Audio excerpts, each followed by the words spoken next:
In my last video, I was talking about laptops and I forgot to mention smartphones. That includes Android phones and iPhones and Windows phones. What you see is the same laptop I had presented in the last video. I'm going to talk briefly about the importance of the same thing applies to batteries in smartphones.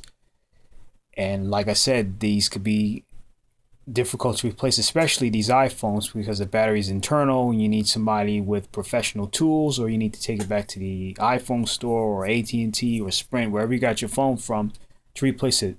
Some Androids are the same thing, and some of them you can get access to the batteries, others you simply can't. Same thing with Windows phones. It's the same principle. For some models, they may have them internally where you need professional tools and equipment to open it, or you can just simply remove a back cover and boom, you got the battery out. You also want to keep in mind which apps you have running. That can drain your battery as well, whether they run in the background or whether they run in the foreground. They run in the foreground, okay, you can simply log it off. But if they run in the background, they use access to your resources, say like the memory, the processing power, and the network, that can also drain your battery. So keep in mind which apps you have open, which apps you have used or using, and particularly watch out for those apps, say like Facebook. Limit your time if you need to. Don't spend on the phone all day on Facebook, because you'll drain your battery within, let's say, half an hour. Depending on how old the phone is, how good the battery life is. Also, talk time can be a factor in draining out your batteries. And what else? Oh, if you use your phones as a GPS, yes, folks. Yeah, you can drain your battery very easily when you don't charge it.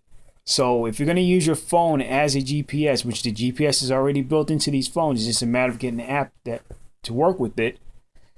Make sure you invest in a car charger with a long enough USB cable to your phone that plugs into the car charger, and you get the charge from that way. So when you go on site, you have some battery power left. And also, if you, like me, who works in the computer field and use your phone a lot to call tech support, make sure you carry your charger with you at all times so you don't have to worry about, okay, is my phone going to die at any moment? Always have your charger ready and make sure you're in a good area. Plus, two, what drains out your battery is the cell phone coverage area. So if you're in an area where cell phone signal is not so great, maybe try to get to a location where you get a good signal, or use your Wi-Fi. Some phones have that ability to use talk over Wi-Fi. I believe it's T-Mobile that has that service.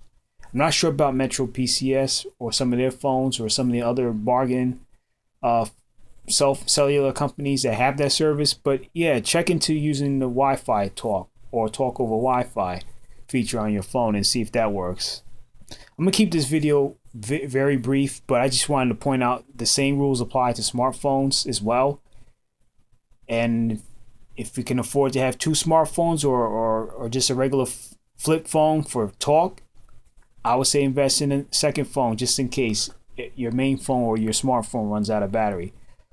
So this is another tech tip from CG Computers and Electronics. If you have any questions or concerns, leave it in the comment section below. Until then, take care.